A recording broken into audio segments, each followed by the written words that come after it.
Hello and welcome to Money Matters. I am Folashade Ogurinde. Reports of a cryptocurrency ban by the Central Bank of Nigeria has continued to draw mixed reactions from the business and crypto communities. In a circular released by the CBN, it warned financial institutions to desist from dealing or facilitating payments for cryptocurrency exchanges. This directive in one single swipe would prevent cryptocurrency dealers from making crypto-related transactions in any Nigerian bank or financial institution, ultimately affecting Nigeria's standing as one of the highest downloaders of crypto wallets, which in January 2021 had a total value of $1 trillion. And joining me to discuss these issues are Managing Director, Research and Consulting at Afrinvest West Africa, Abiodun Kerikpe, and Managing Director, Hantech Africa Limited, Mike Fowokwe. Thank you, gentlemen, for joining us on the program. Yeah, thank you. It's my pleasure. Now, I'll begin with Mr. Kerikpe. Do you share the same sentiment and fears with the CBN as regards the reason for the ban, which borders on illegality of cryptocurrency? Yes, indeed. Interestingly, if you look at the quantum of transaction that Nigerians have recently been carrying out on cryptocurrency trading, it sort of becomes worrisome if you look at it in the sense that there isn't really any sort of economic activity to support or back up that massive jump or increase in volumes and the quantum of trades that Nigerians are carrying out using cryptocurrency. Yes, I understand that we have a huge Nigerian diaspora base. I understand that there's a bit of challenges in the FX market that may have resulted into Nigerians in diaspora using unofficial channels to either move money in and out, but the fact that it's a bit tough and difficult to track activities and trading, using cryptocurrency just makes it very cumbersome and worrisome for government and monetary authorities, and following reports that fraudulent activities have sort of been going on with, for instance, kidnappers using cryptocurrencies as a means of settlement, it's really worrisome. And now, Mr. Fowokwe, as a player in the world of crypto trading, how do you react to allegations of the CBN that cryptocurrencies have become well suited for conducting many illegal activities, including money laundering, terrorism financing, purchase of small arms and light weapons, and tax evasion? Okay, good. As Biodun said earlier, we understand the government's position. Bitcoin has been used as a pipeline for channeling black money. That's the way I view it. But at the same time, it's been used to support the economy in one way or the other. For instance, we all know that getting FX is very difficult, right? And it's quite difficult to get FX to import goods, and import goods, for Nigeria SMEs. And people have used Bitcoin or cryptocurrency as a means of sending virtual currency to their, should I say, manufacturers abroad to get things in Nigeria. Also, basically for me, it's harsh. It's really, really harsh. We all know that the transaction on cryptocurrencies are basically anonymous. And I feel that the government should put in more stringent rules rather than total ban, because a lot of companies depend on this for settlements. And beyond Nigerians in diaspora, but look at active part of the economy. The SMEs use crypto because there's a scarcity of dollar. We have the SMEs And then we also have the speculators trading to make money because there is no job employment. So for me, crypto is a good thing. Yes, I understand that most regulators are not comfortable because the transactions are strictly anonymous. But I think that there should be more stringent rules to promote transparency rather than banning. The total ban is really, really harsh. And for instance, most of the exchangers are not sending money back to Nigerians. Nigerians' money, as the client's money, are stocked. So people are panicking. They can't cash out their money.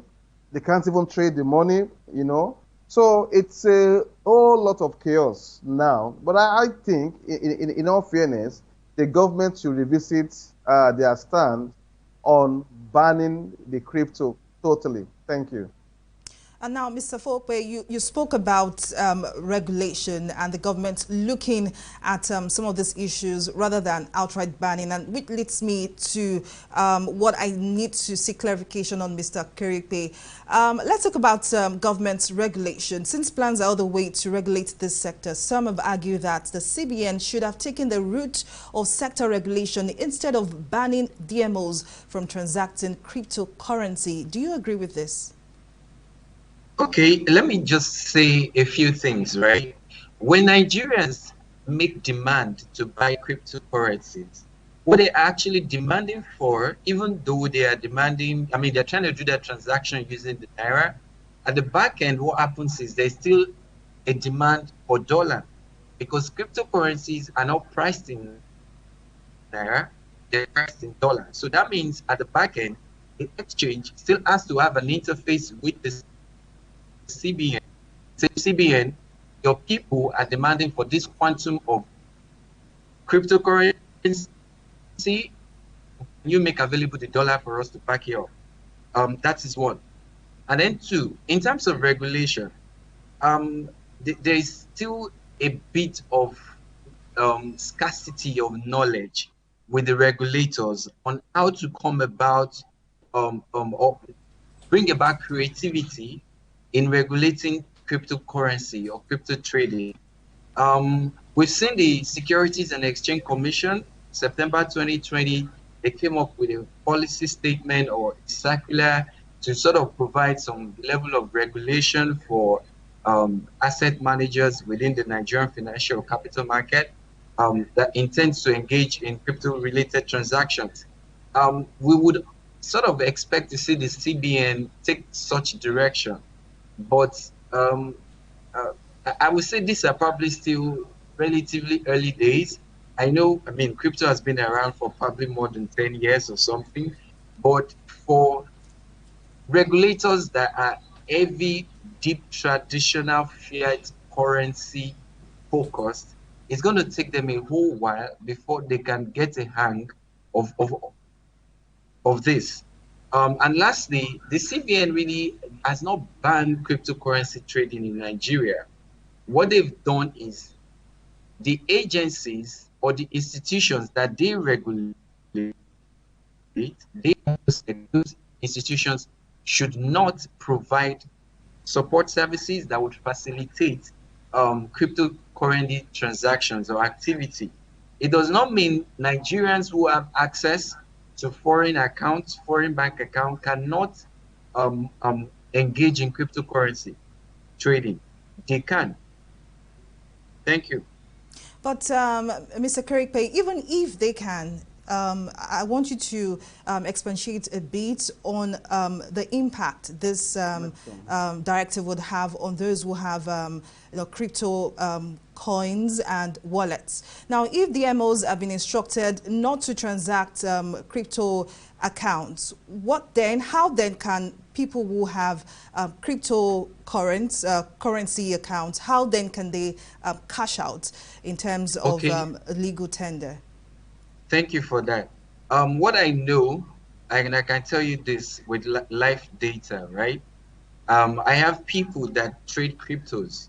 I have people that trade crypto. What I know right now is you cannot fund your account or your crypto wallet using any of the Naira payment platform, either through the banks or through the digital platforms. You can fund, but you can still withdraw your funds, your existing funds there.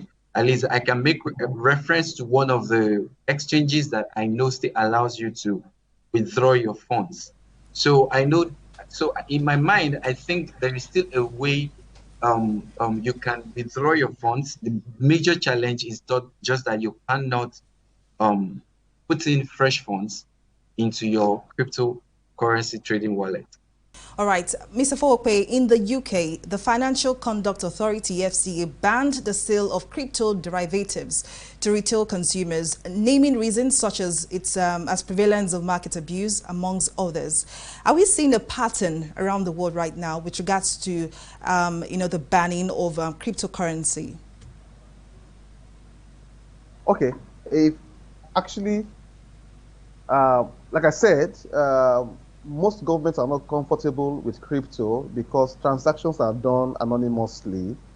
FCA response to crypto, basically, it's because they feel that the retail side of the industry, let's say, yeah, it's not knowledgeable enough, and they're trying to protect people's interests.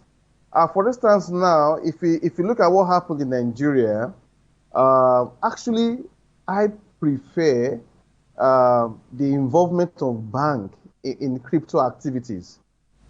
It's safer for Nigeria, but with the total ban now, should I say, cashing out will be via peer-to-peer, which is prone to a lot of fraudulent activities, people being scammed, and so it's going to really affect the users more. So back to the UK, I think they're trying to protect the interests of the public, but then they should come up with more innovative ideas in regulating crypto. Everybody knows that crypto has come to stay. And I think the last time I listened to ECB, they plan to have a meeting of all the governors of the CBN to see how this can be regulated. I support crypto to be regulated, and I also support the actively trading of crypto because it has generated income for a lot of, should I say, job seekers. A lot of people are out of job, and crypto have really helped to put food on their table. So I totally support crypto, and it has come to stay. But then I also believe that the regulators should come and regulate it so that it can be more transparent and more open. Thank you. But certainly, the big question right now is what is the future of cryptocurrency in Nigeria and the world? But we'll take a breather here. Money Matters continues after this break. Just stay with us. Hello? Yeah, I found your wallet in front of a supermarket. Meet me at Apple Junction. Yes, I'll be waiting for you. Now we find out. Two of us. Thank you very much, officer. It's surprising that men like you still exist in the police force. Yes, so... Oh, yes. This is just a token of my appreciation. Oh, no, you don't need to do this. We're only doing our job.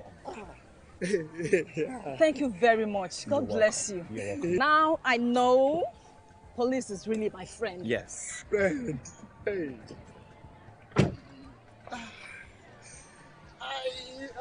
Which game was with this one? I don't understand. You know your problem. You are greedy. I'm a policeman who is doing his job. All forms of corruption in the force. Not in my country. Corruption not in my country. Welcome back. If you're still on, we've been talking about cryptocurrency in Nigeria and the CBN ban, and of course its effects on the cryptocurrency market in Nigeria. Mr. Folkwe, before we went on the break, you were talking about the FDA and some of their reasons for, putting 1 or 2 restrictions on cryptocurrency trading, especially on the retail end. But let's talk about the future of cryptocurrency in Nigeria. The CBN said crypto trading has not been banned. However, banks and other financial institutions are prohibited from making transactions with crypto accounts. Now, would this not mean the death of crypto trading for Nigerians? And if not, what is the way forward? Okay. If you are still listening to me, like I said, Nigerians will find a way around it. Already, there's a peer-to-peer method of, should I say, transacting between buyers and sellers. But then it is prone to a lot of fraudulent activities because there could be defaults on the part of the buyers, which expose Nigerians to a lot of risk. But I will tell you, and I'm very confident about this, that the government will revisit this ban and come up with a more stringent rule to promote openness, transparency, and honesty in dealing with crypto transactions. Thank you. Certainly. Now, I'd like Mr. Kirikpe to react to this. Some Nigerians have criticized CBN's directive, saying at a time like this, government needs to open up the economy and not stifle it. Do you not think this is a case of throwing the baby with the bathwater? All right. Question analogy there. So yes, it looks like the government is sort of closing the economy. But let's not forget that looking at the economy itself, Nigeria has been going through a series of very tough external macro condition environment. If you look at the current account balances, um, we've seen 9 consecutive quarters of deficits, and that's primarily driven because of the weak level of exports, and then the sharp drop we've seen around remittances. Again, we don't have the COVID-19 pandemic to thank for all of that weakness that we've seen even in 2020 also. So it then looks like, we should be focused on policies and regulations that would drive and boost economic activity. And in a way, I guess we've seen some of that. All of 2020, we saw some of the policy direction from the Central Bank of Nigeria, the sharp contraction in interest rate. The benchmark rate was cut from 13.5 to 11.5%, about 1.1 trillion thereabouts was disbursed to different sectors, particularly manufacturing, healthcare. Some 50 billion was expended on households just to support them the impact of the pandemic, basically. So these are measures that have been taken to stimulate growth. But on the other hand, they have to also put in place measures that can help defend the naira, particularly when we're seeing very tough drop in remittances, low economic activity, exports of crude is down, and again, no thanks to the pandemic. So it is much more compelling for the CBN to look at ways of supporting the naira. I agree that some of the policies they've put in place, particularly in the FX market, has not really yielded the sort of desired results. And I think on the drawing table, they are viewing some of these policies, and hopefully we get to hear some very favorable commentaries anytime soon. But I think most importantly is that the CBN should sort of just focus on the core responsibility of stimulating growth and ensuring price stability in the economy. Right. But certainly, still on Mr. Kirikpe, I would like you to react to this. Does Nigeria stand to lose economically? People have argued that lots of Nigerian youths, tend to get their daily means of living from from cryptocurrency, and banning DMOs from transacting cryptocurrency wallets or what have you would certainly affect their means of livelihood. Do you see, from the larger picture, do you see this ban or this directive having any impact on Nigeria's economy? Yes, I mean, we understand that there is a huge gap in social stability. Nigeria's social stability, there is a massive gap. Even some of the numbers I reeled out that we put in place to support the economy when the pandemic was at its worst moment, those numbers are quite tiny, if maybe roughly some 0.5% of GDP, 2019 GDP, which is quite small. So really, if you look at trading crypto as an asset, just the way you trade equities or you trade the federal government security like a bond or a treasury bill, it's a tradable asset which, depending on the forces of demand and supply and new drivers in the economy or in the marketplace, can propel the prices upward. So yes, it has that propensity to support the livelihoods of the average Nigerians who are exposed enough to trading this asset. And I think in that sense, yes, it definitely would have an impact. The indirect ban would have an impact on the social life of the average Nigerian who have access to these things. And this brings to mind the case of the UK, where the FCA sort of had to ban cryptocurrency derivatives, right? Derivatives on its own and not the underlying asset. So there's still an issue around cryptocurrency, and then financial gurus went ahead to create derivatives off the back of cryptos that are not yet fully accepted across the globe. So that's like layering an additional risk on an asset class that is yet to gain full acceptance. So which is what the FCA in the UK did. They banned,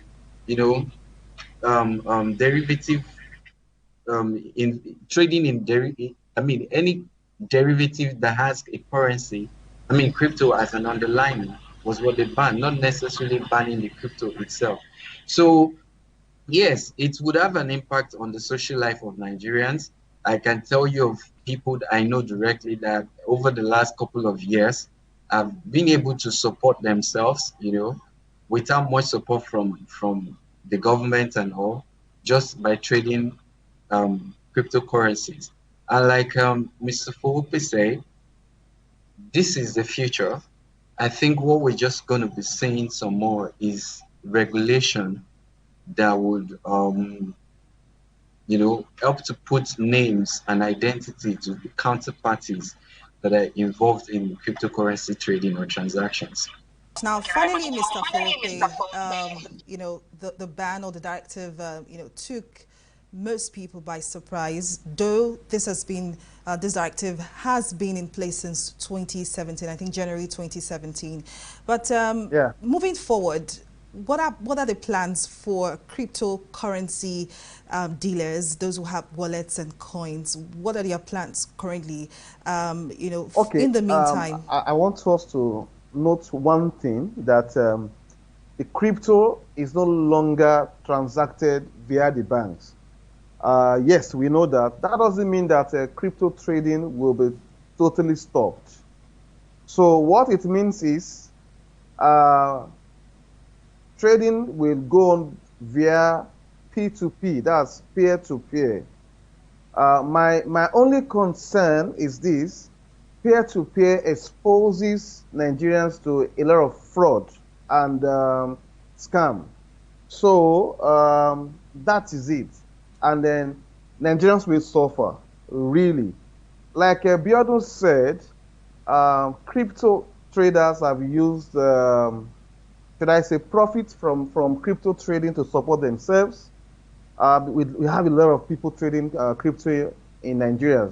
Even by the volume, Nigeria will be the second largest Bitcoin, traders in the world. Speaks volume Okay, so I believe strongly that the government should look inward and see how they can regulate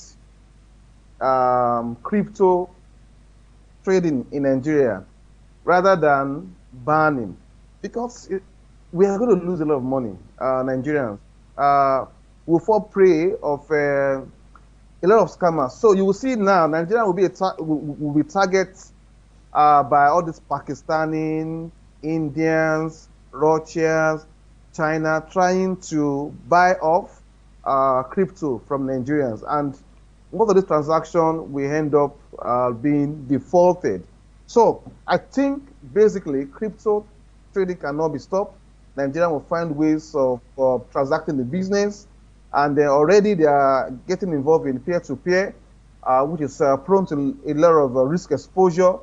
But I strongly believe that the government will revisit their policy on banning crypto trading in Nigeria. Thank you.